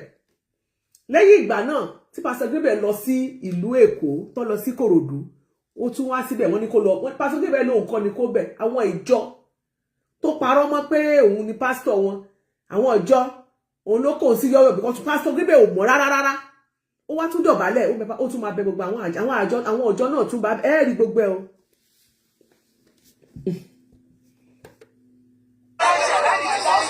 gbogbo ìjọ fún ẹni sùúrù ẹjọ sá ẹ bá mi ẹjọ lẹsìkò lẹjọ àti sí general ẹni sùúrù. wọ́n láì sí general ló bá sọ. pásítọ̀ Tọ́pẹ́ wọ́n ti bẹ gbogbo ẹ̀yin ìjọ pátápátá pé àwọn ṣẹ̀yìn. ṣe gbọ́. pé gbogbo ẹ̀yà bí a mọ ṣàdúrà fáwọn padà pé gbogbo ẹ̀ṣẹ̀ táwọn ṣẹ̀yìn àtẹ̀pẹ̀ táwọn ṣẹ̀ fún yín. kẹ́ ẹ má bínú pé èṣù ló yá àwọn lò. ó ṣépè ṣé pásítọ̀ ló ṣépè. ẹ forí jì wọ́n ẹ jọ̀ọ́ ẹ bá mi dáríjì wọ́n torí Ọlọ́run ẹ jọ̀wọ́ láti Kristi àti dádì ẹ jọ̀ọ́ dádì ní ká ẹ forí jì wọ́n torí Ọlọ́run ẹ jọ̀ọ́ ẹ jọ̀ọ́ ẹ dáríjì wọ́n àti dáríjì wọ́n dádì ní ká ẹ dáríjì wọ́n gbogbo yín ní ká ẹ sọ̀rọ̀.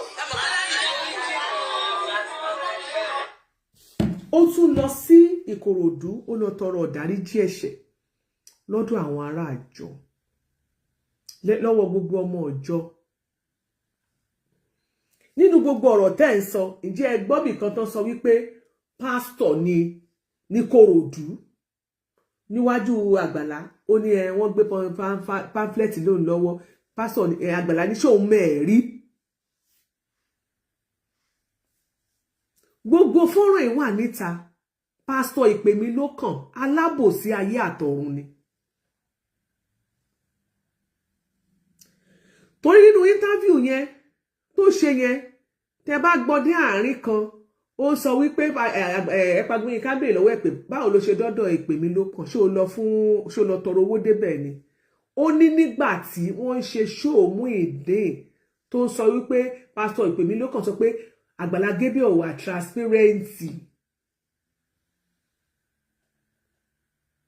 ó nígbà yẹn lòun wá comment Sunday section mo sọ fún yín mo ló máa ń lọ comment káàkiri ní ìpè mi ló pọ̀ wá lòun ní interest èmi wá fẹ́ béèrè ìpè mi ló pọ̀ ṣé báwo ni nípa transparency ọ̀dọ̀ tiẹ̀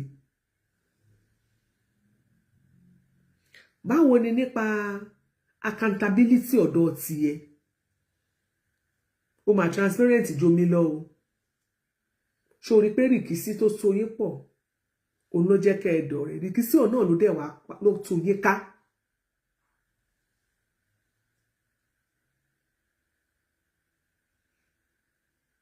rìkísí tó so yín pọ̀ tó pa yín pọ̀ òun náà ló tú yín ká.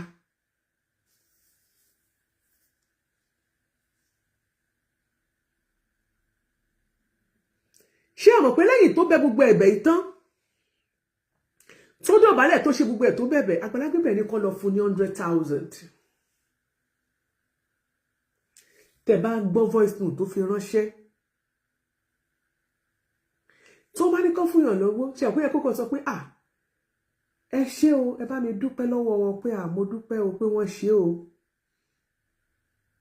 mo dúpẹ́ gan mo mọ̀ ọ́ lóore o bó tiẹ̀ ṣe pé owó yìí ò tiẹ̀ wà tó nǹkan tí mo fẹ́ fi ṣe ṣùgbọ́n ṣá mo dúpẹ́ ẹ bá mi ṣe ìsọ fún wọn pé kó jọ mo ṣe máa ní ìdìrànlọ́wọ́ sí ẹ mọ̀ ohun tó sọ ni ó ní ẹ bá sọ fún wọn pé owó yìí ò kì í ṣowó mi torí kò lè tó ń gbalé kò lè tó ń ṣe nǹkan tó ń fẹ́ ṣe òun wọn máa gbé òun jáde bọ́n ṣe gbé parí olódó jáde ni calculation ló bá dé gbogbo mi ṣé gbogbo ìbanilórúkọ jẹ́ tó ṣe ẹ béèrè lọ́wọ́ ẹ̀ pásítọ̀ Àgbàlá ṣe ní Ìsọjí ni wọ́n lọ ṣe ní ìgbà ni wọ́n ṣẹ̀dá Ìkòròdú sílẹ̀ ṣọ́ọ̀ṣì wo gangan ló ti jẹ́ pásítọ̀ kó sọ fún wa èwo ni pásítọ̀ Àgbàlá tó ń tẹnumọ́ pásítọ̀ wo ṣọ́ọ̀ṣì wo ló wà pásítọ̀ ṣọ́ọ̀ṣì wo ni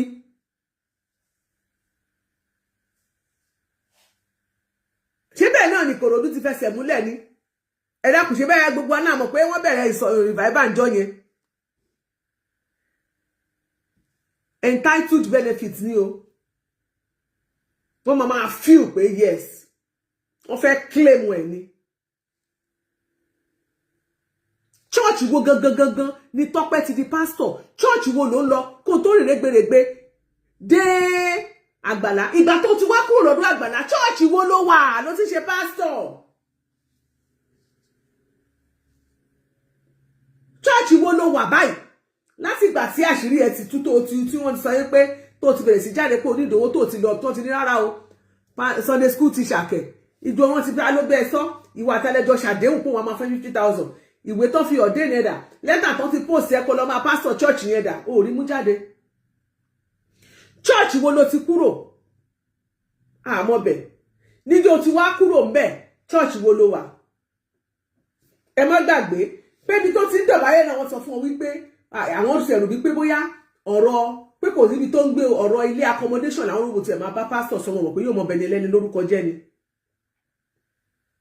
pé ìyẹn ó fẹ́ fi ìbanilórúkọ jẹ́ ó fìpò máa gbowó jáde bẹ́ẹ̀ ni ó fẹ́ mi ìfẹ́ kórúkọ mi bàjẹ́ kó máa pápá lu omi ta lẹni náà ẹ lọ fún lọ́wọ́ ẹni fún nǹkan tó pè nìyẹn ibo ló ń gbé ṣèbó ní pásítọ̀ lòun kó tó dọ́dún Àgbàlá kó tó dé Ìkòròdú kò níbi tó ń gbé kò níbi tó ń sùn níbo ni Kọ́lá ń gbé Kọ́lá ò níbi tó ń sùn bàbá Olúalọ́ tó tún wá ràn lọ́wọ́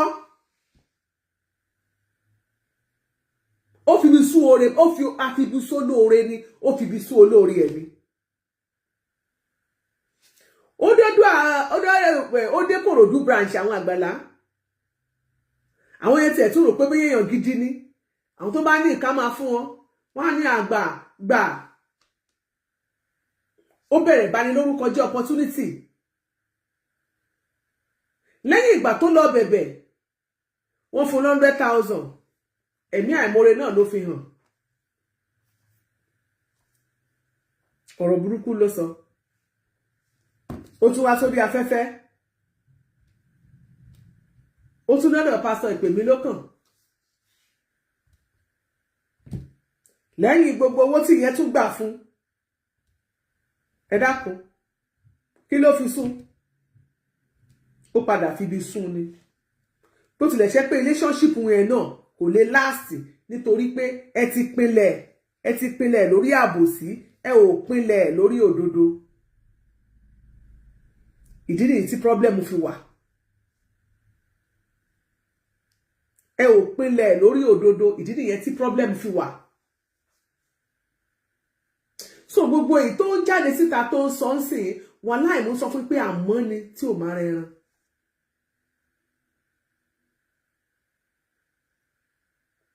ṣé ká tiẹ̀ sọ wípé lóòótọ́ pé pásítọ̀ yẹn ìyẹn ìpè mí ló kàn ó tiẹ̀ wá mú bí á 20,000 30,000 tó wá mú nínú owó yẹn ṣó tó nítorí kó o jáde síta kó o máa yẹ̀yẹ́ kó o máa pè lólè kó o máa pè ní scammer kó o máa pè ní àwọn tó lọ ń ṣe prayer tó lọ ń ṣe online prayer lọ́dún ẹ̀ kíkó gbogbo ọ̀rọ̀ tó sọ ọ̀rọ̀ àlùfàṣà tó ń sọ yẹn tó ń pariwo tó ń drag ẹ̀ ṣó tó nítorí kó o drag ẹ̀ ìwọ̀nba oore owó tó gbà fún ẹ gan ó mọ́ọ́rẹ́ ẹ̀ aláìmoore nìwọ náà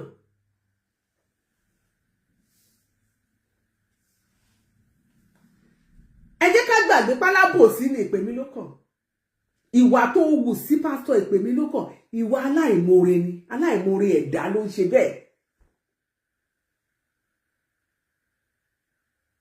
aláìmoore ẹ̀dá gbogbo ẹ mo ní kó máa yọ ẹ ó ní rárá gbogbo irọ́ ni àsọdùn ni bìkan pásítọ̀ ìpè mí ló kàn tó jáde fún ẹ tó bẹ́ẹ̀ gba wájú tẹjọ́ ṣàbòsí ṣé wọ́n ló ra dátà fún ni ṣó o ra dátà fún pè mí ló kàn àbí wákàtí tó fi jókòó sórí social media tó fi rojọ́ yẹn ṣó o sanwó ẹ̀ fún.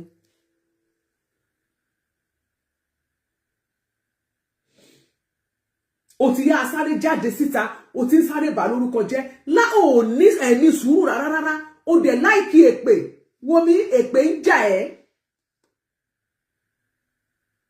èmi fẹ́ rù ẹ́ sórí ọ̀rọ̀ kó máa sáré máa ṣépè yẹn lọ yọ kúrò nínú ọ̀rọ̀ ẹ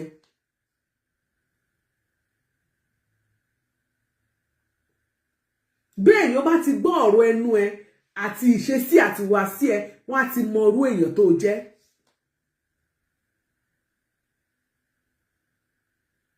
kò yẹ kí ọmọ Ọlọ́run máa ṣépè ìwọ tí wàá máa ṣépè tí wàá máa gbé ọmọ ẹlòmíì ṣépè wàá máa gbé ẹlòmíì ṣépè wàá máa gbàdúrà fún wọn tọmọtọmọ o rán ìgbésí ayé ọmọ ẹyọ kan ṣoṣo tó bí ìgbésí ayé ọmọ yẹn ṣe máa dáa bọ́mọ yẹn ṣe máa jẹ́ èèyàn láyé tó máa lọ sí skul tí ègún tó fà sórí ọmọ yẹn tí òfin ní ṣẹlẹ̀ ìṣẹ̀dá ẹ̀ lórí o ò jókòó síbi kankan kó o rò ó sì ń ba tẹlòmíì jẹ ó ń gba ègún mé ègún ó ń gba èpè wọ́n mi bẹ́ẹ̀ yẹn ò bá sọ̀rọ̀ kò sẹ́ni tí ò lẹ́lẹ́dàá tiẹ̀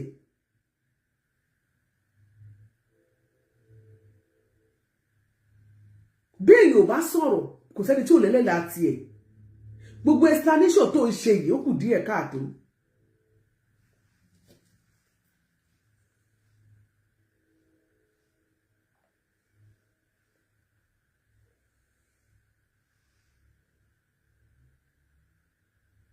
gbogbo explanation tó ń ṣe ń sìn ó kù díẹ̀ káàtó torí o ò wu ìwà téèyàn gan fi lè ṣàánú ẹ àsọdùn pọ̀ nínú ọ̀rọ̀ ẹ ìbanilórúkọ jẹ́ pọ̀ nínú ọ̀rọ̀ ẹ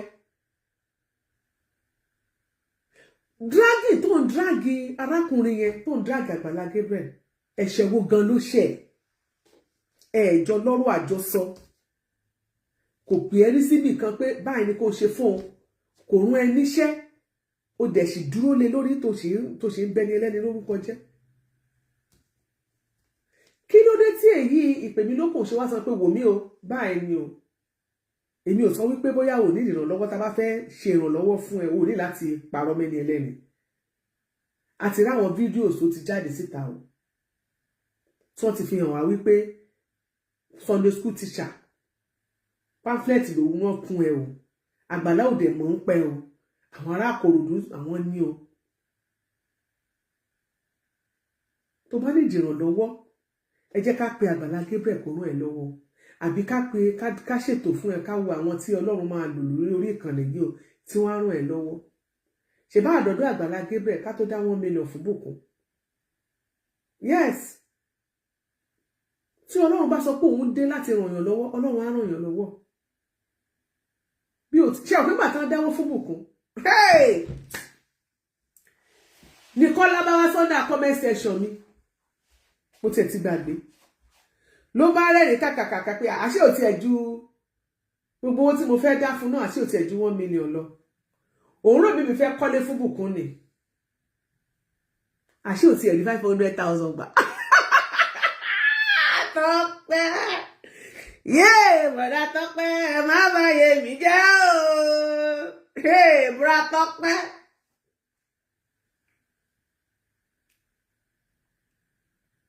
Àṣé ò tiẹ̀ rí 500,000 tó dẹ̀ fẹ́ nìkan ṣe yẹ̀yẹ́. Òun fẹ́ nìkan ṣe yẹ̀yẹ́ pé kò ní ju 1 million lọ́mọ fẹ́ kọ́lé fún ní jọ̀ọ́ nítorí tọ́lọ́hun láì bàyàn lórúkọ jẹ́. Ó rí 1 million.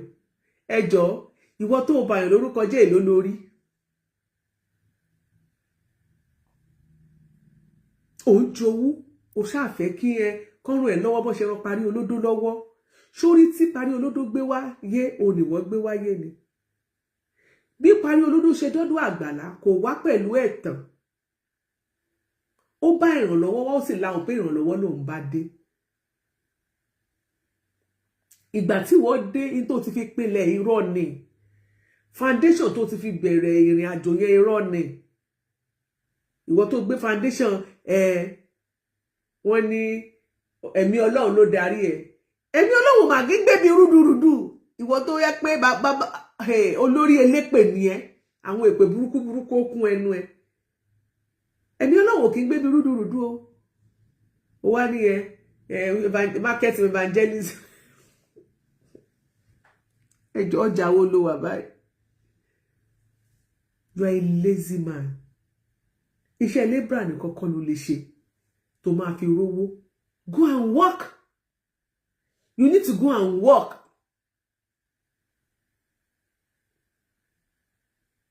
Lọ ṣiṣẹ́. Ṣé rí ẹni tí èèyàn bá fẹ́ ràn lọ́wọ́? Ká ló bá ti ní tọ́rọ́ kọ́bọ̀ anything tẹ́ bá fi ràn ẹni yẹn lọ́wọ́. A boost ẹ̀ sókè. Ṣùgbọ́n nígbà wọ́n bá ti wá sórí social media wọ́n á bẹ̀rẹ̀ látòrí pátálẹ̀ tí máa bẹ̀rẹ̀ fún wọn. Á bẹ̀rẹ̀ lórí singlet kò sí nǹkan lẹ́tẹ̀lẹ́tẹ̀lẹ̀. Ìwọ tán ní kó wọ́n dáwó fún ẹ pókè o kó fi ṣe nǹkan báyìí. Ibẹ̀ náà lọ sí iye owó mọ́tò àlọ́ àtàbọ̀. Ìwọ gangan fúnra rẹ̀ ìlú gangan ló ní. Ìwọ gangan ò dá ní kọ́bọ̀. You are so lazy. Bó ṣe lazy tó yóò rówó ra dátà o. Ká ẹ lè mọ ohun tá à ń sọ o. Gbogbo show ni ó máa rìn kiri sí o, ni ó máa comment káàkiri, ó rówó ra data láti bá tèèyàn jẹ́. Ṣùgbọ́n kò lè ṣiṣẹ́. Èmi fẹ́ gbé ẹ lámọ̀ràn ní o Tọ́pẹ́. Tó sọ pé o ṣì ní Iyalaje at 55. Tó dẹ̀ ní ọmọ. Go and work. Lọ ṣiṣẹ́. Ṣiṣẹ́ kó rí owó. Mo ti ẹ̀ gbọ́ pé wọ́n ní torí ẹgbẹ́ àti ẹ̀gbọ́n náà. Torí mo rí pé ó ń sọ̀rọ̀ nínú ọ̀dọ̀ Ẹ̀pàgbó tó ń sọ pé òun fẹ́ lọ mú ọmọ ní Lóńdó pé 10,000 láti Èkìtì ló máa sọ mọ́tò láti Èkìtì lọ sí Èkó 10,000. Èkìtì lọ sí Èkó ká ló máa gbé 10,000. Àló ò mọ bó ṣe ń lọ. Ò mọ bó ṣe ń lọ 10,000 ló fi wọkọ̀. Léèlò pàlítà. Wọ́n ti mọ̀ pé irọ́ ni ọ́, onírọ́ ni ọ́. Onírọ́ ni onírọ́. Kẹ́ lọ́dọ̀ Gloria. Ẹ já padà sórí Facebook lọ́dọ̀ Gloria. Mo fẹ́ lọ wo àwọn irọ́ tí bọ̀bọ́ yẹn tó pa. Kí n tó lọ dáná.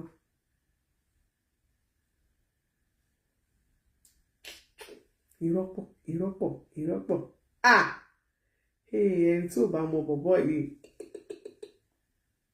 kò ní understand. Jẹ́ kó máa sọ̀rọ̀ lọ, já gbọ́ díẹ̀ sí ká tún bá analyze.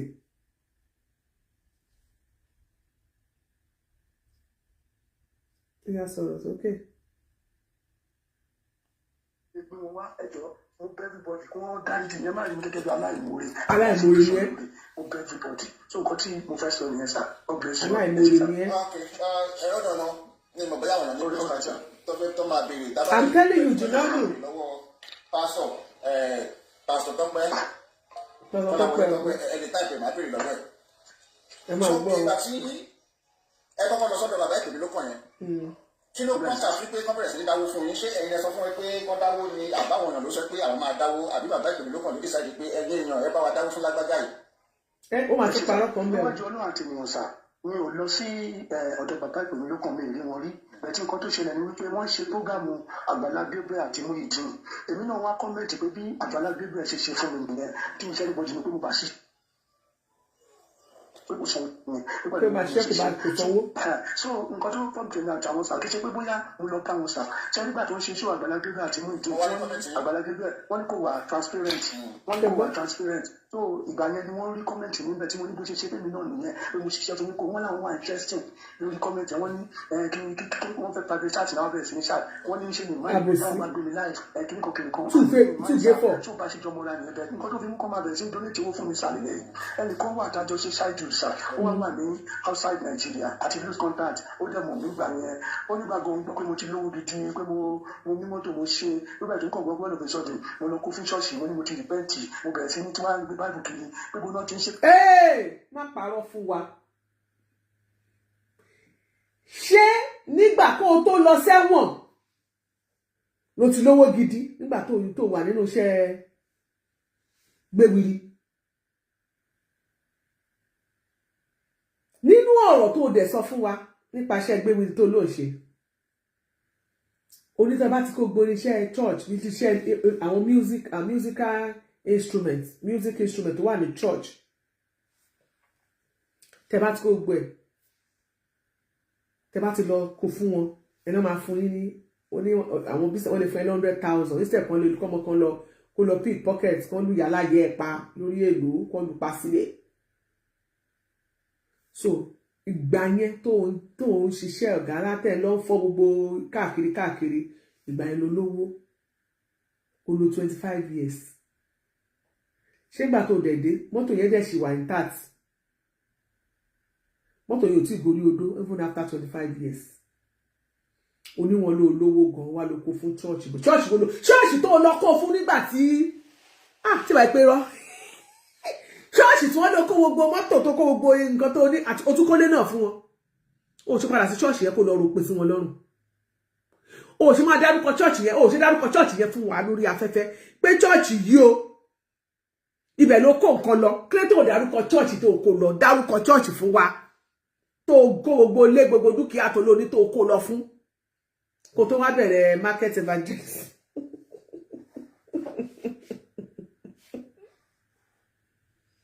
níbo ló gbà olóko lọ ṣé ṣọ́ọ̀ṣì Àgbàlá ló kó lọ ló wá fi rò pé sí wọn lọ́rùn lórí gbọdọ̀ kan help ẹ o kó lọ sí ṣọ́ọ̀ṣì ló wá ń tọrọ 300 ló tọrọ 50,000 lóṣù ló dẹ̀ parọ́ toró yẹ kó yànnà náà ọdún wo ló ti ṣe gbogbo ẹ̀ wọ́n ló lówó rí ìyẹn gbà tó wà nínú iṣẹ́ adigunjalè olówó rí ṣèjọba ò tiẹ̀ ní gbẹ́sẹ̀ lé ni tá ń kó bọ́ tá ń ránṣẹ́ tá ń rán ọkọ̀ ta ló àwọn tó sọ pé kó lọ máa kó wá nígbà náà ṣùgbọ́n láwọn tó ń rán yín iṣẹ́ pé kẹ́ lọ kó wá pàwọn ọmọ gbà lọ́wọ́ yín 100,000 tó bá ti lọ kó instrument ní instrument tẹ́ kó gbogbo ẹ̀ nínú ṣọ́ọ̀ṣì làwọn ń lọ ti wọn láti ilẹ̀ inú ṣọ́ọ̀ṣì ló ti ń operate gbogbo àwọn tó ń bá yín ṣe business ẹ̀ sì padà lọ bẹ̀gbẹ̀ tẹ́ padà jáde pé tọ̀ ẹ padà lọ ṣẹ̀wọ̀n nítorí bàbá èló lẹ wá padà rí gbà lọ́dọ̀ wọn níbo lẹ ti wá tán pẹ̀lú àwọn ará Ìkòròdú ní ṣọ́ọ̀ṣì wọn tó wà ń bẹ̀ tẹ́pẹ́ bẹ̀ ló lọ rò pé sí ṣọ́ọ̀ṣì tó ti ṣe ìjẹ̀wú ẹ̀ṣẹ̀ o ò lọ́bẹ̀ ṣọ́ọ̀ṣì tó kó dúkìá lọ o ò lọ́bẹ̀ gbogbo mọ́tò tó lóní olókú sí ṣọ́ọ̀ṣì irọ́ pa ọkú kò lè jáwọ́ ẹnu dídùn mo ti ṣe onípadà mo ti ṣe so ẹni ló mọ mi pé kò yẹ kó lè rí bẹ́ẹ̀ kò yẹ kó lè jẹ́ mi so ẹni ló wá sọ nínú kọ́mẹ̀ntì wọn pé ẹja yẹ̀pù ẹni tó mọ ẹja dúró tí wọ́n fún ó lẹ kó dárúkọ ẹni yẹn a máa fẹ́ níyẹn jáde kó wá ṣàlàyé fún wa. ó yẹ máa ti mọ òmìnira ọmọ Odùduwà Yorùbá wà jáde sí àwa ṣàlàyé fún ọdún tó mọ̀. ẹja dáwọ́ fẹ́ mi tó bọ́ ṣe bẹ̀rẹ̀ sí ní nǹkan tó mú wọn dáwọ́ fún mi ìyẹn ṣá. òmìnira ẹgbẹ́ ọmọ Odùduwà jáde síta wá ṣàlàyé fún wa mọ́tò mélòó ló ní ilé mélòó ló kọ́ nígbà náà ọdún wo ni oṣù wo ni jáde kó ṣàlàyé fún wa a lè fẹ́ mọ ṣọ́ọ̀ṣì tí wọ́n ti gbà lọ́wọ́ ẹ̀ ṣé ṣọ́ọ̀ṣì kan á gba nǹkan lọ́rùú owó tọ́pẹ́ ìtọ́pẹ́tẹ́pẹ́ yóò gba nǹkan lọ́wọ́ ẹ̀ gan lórí 10,000 ló fẹ́ pa pásọ ìpè mi ló kàn sí pẹ̀lú èpè burúkú wà wá ló kó mi lẹ́yìn mọ́tò lọ ṣọ́ọ̀ṣì kan gbogbo dúkìá lọ ṣọ́ọ̀ṣì kan ni wà wá dákẹ́ màá kán Ọlọ́run ìwọ tó lè ṣíjú 10,000 ìwọ tó lè ṣíjú 20,000 tó lè pagbo yín ká fún ẹ pagbo yín mi ká fún pásọ ìpè mi ló kàn tó lè ṣíjú ẹ pé kó fílẹ̀ pé pásítọ̀ náà jẹ́ kó náà tiẹ̀ fi mú nǹkan jà ló tiẹ̀ try fún mi tó lè ṣíjú ẹ tó jáde sá tó bẹ̀ sí ibu tó ti gbàgbé nǹkan tó ṣe fún ẹ tó ti gbàgbé kó ti fún ẹ ní 394,000 tó ti gbàgbé tó ti rántí mọ́ tó bẹ̀rẹ̀ sí yẹ̀yẹ́ ìwọ ni wà wá kó gbogbo dúkìá wà kó mọ́tò wà pélé wà gbé gbogbo ẹ̀ lọ wà lọ wọn lọ lówó rí gbà olówó gan gbogbo àwọn kinní ẹ̀ ó ti lọ kólẹ̀ ìwọ pásọ wà á ti dráàgì pásọ yẹn mi pásọ yẹn á ti fẹ́ bọ́ okùn ẹ̀mí ẹ̀ wà á ti já ti pẹ́ wà á ti fà pàtì.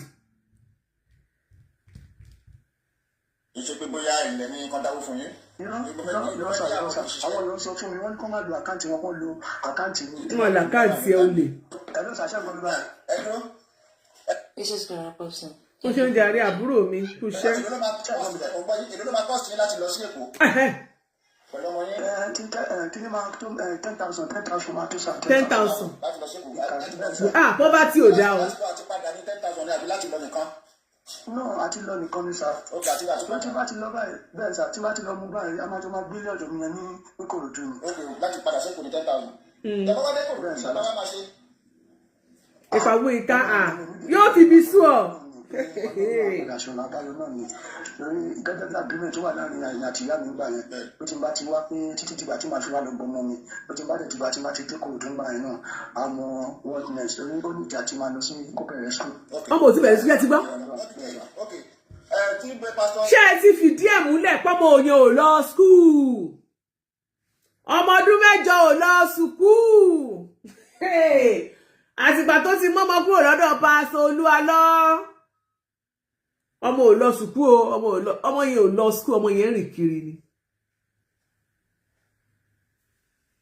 àtìgbà tó ti mú ọmọ kúrò lọ́dọ̀ pásítọ̀ Sam Olúalọ́ ọmọ yẹn ò lọ sí sùkúù ẹ̀dẹ̀ má gbàgbé ó ti gbàgbé àsọtẹ́lẹ̀ táyé ti sọ sórí ayé ọmọ yẹn tó ti ń jà tí wọ́n dẹ̀ sọ fún pé àwọn èèyàn ti fi ẹ́ gégùn pẹ̀lú iṣẹ́ burúkú tó ṣe wọ́n ti fi ẹ́ gégùn pé gbogbo èso tó bá tara ẹ jáde pé wọ́n mọ̀ digunjalè ni tó dẹ̀ ti wá ní tracy yẹn nínú ayé ọmọ yẹn wọ́n wá gba ọmọ yẹn pé kán bẹ́ẹ̀ tọ́ irú ta ló ń fọmọ sílẹ̀ tó máa ṣíjú ẹ̀ pé ewé bá mi tọ́ ọmọ ẹyọ kan tí òun bí láyé lọ́rùn rẹ̀ káyé ẹ̀ má bàjẹ́ kó lè jèrè ẹ̀ ó dá ṣọmọ tí ò lọ sí skul báyìí kọ́ndíṣẹ́ òun lẹ́rù bọ́mọ yẹn máa wà irú wa ò lẹ́rù máa lù báyìí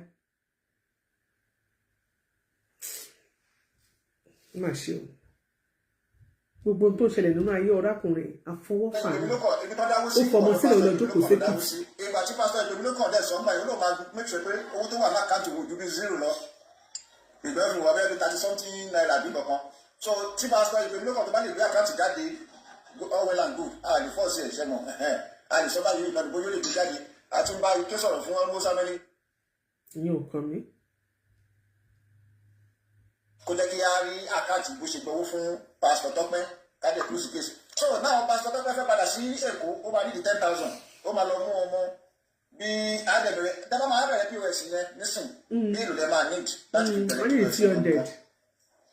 tí bá rí 300 ṣá everybody condemn on grace gáàsì máa bẹ̀rẹ̀ ṣá pé tí bá rí owó yẹn ṣàtọ́mọ mi bá dé torí ìsìn àní gáàsì àní kankan àní ìsìn máa ṣàtìlẹ́yìn gáàsì orí social media náà ni. owó tí mo fẹ́ máa fi ṣiṣẹ́ mọ̀ bẹ̀rẹ̀ tí mo fẹ́ ó wà ní àkáǹtì mi ní báńkì ọkọ̀ tó máa fi ṣe ní bí 200,000. 200,000. máa fẹ́ ra nǹkan sílé tí màá tó mú mi á máa jẹ tí màá lè máa ṣe bísínẹ́sì yẹn kọ́ tí mo fi sọ bẹ́ẹ̀ nìyẹn sà lórí ibi tí mo lọ gbálé sí yẹn sà ó jìnnà sínú Ìkòròdú kan outskirt Ìkòròdú lọ́nà Ìmọ̀ta bẹ́ẹ̀ ni mo lọ gbálé sí because ilé yẹn wà affordable lórí rúùmù lásán ní ìgboro kò ju 400,000 kan ò tí gbà ibi tí mo dẹ̀ rẹ́ǹtì sí sà 2 bedroom ní sà 2 bedroom. ẹ jọ mo fẹ́ bèrè question kan kí ni kí ló ń jẹ́ kí ló fi 2 bedroom ṣe ẹ jẹ́ ká jọ sọ tòótọ́ fúnra wa ó sì ń padà bọ̀ o báwo ló ṣe fẹ́ máa san owó ilé continuity owó ilé ó sì ń padà bọ̀ ó sì ń bọ̀ wá drag ẹnu ó sì ń padà bọ̀ ẹ lọ kọ sílẹ̀ ó lọ gba 2 bedroom ẹni tí ò ní nǹkan kan kò ní nǹkan tó máa kó sínú ilé kò tí láti jẹ àti mo kò tí ní owó mọ́tò ó lọ gba 2 bed tó gbà ìjọ ronú continuity bó ṣe máa san ó sọ pé òun tiẹ̀ sì jẹ́ wọ́n ní 20,000 gan pé 240 lòun kó fún wọn 260 náà fẹ́ gbà ó gbalé sí mọ́tà ní outskirt Ìkòròdú níbi ìmọ̀tà tó gbalé sí yẹn ẹ bèèrè lọ́wọ́ ẹ̀ kò sí èrú tó lè fi bẹ̀rẹ̀ life ẹ̀ ń bẹ̀ tó máa fi ṣe business yẹn wẹ́rẹ́wẹ́rẹ́ bọ́wọ́ ẹ̀ bá ti wá ń lọ síwájú kó náà máa ṣe kíni kó máa upgrade rẹ̀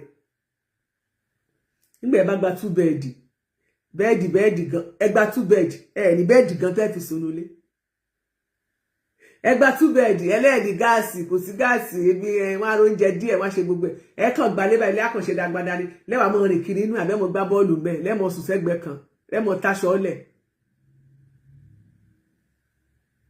ẹ jẹ́ ká lo ọjọ́ torí ẹ̀ ká máa tọ́ àwọn ọmọ wa kán lè bá fún wa nísinmi ní ìgbà èwe wa ẹ jẹ́ ká lò dáadáa ní ìgbà tí irun dúdú wà lórí wa ẹ jẹ́ ká lò dáadáa nígbà tí a lè gbé apá tá a lè gbé ẹsẹ̀ ẹ jẹ́ ká lò dáadáa tó sọ pé ká má máa ronú òní ẹ jẹ́ máa ronú ọ̀la ẹ wo ibi tọ́la ka Tọ́pẹ́ mọ́ ẹ wò gbèsè ayé Tọ́pẹ́ láti ìgbà tó ti ń báyọ̀ lórúkọ jẹ́ tó fi lọ káàkiri ó fẹ́ gbalé ilé náà ló fẹ́ gbà tó fi lọ bàgbàlà jẹ́ ọ̀rọ̀ ilé náà ló tún fẹ́ gbà àwọn ẹ fẹ́ gbalé mo fẹ́ ṣe gbà ọ̀ ẹ̀ gbà tuntun pásítọ̀ ìpèmí lókàn tó tún yẹ̀yẹ́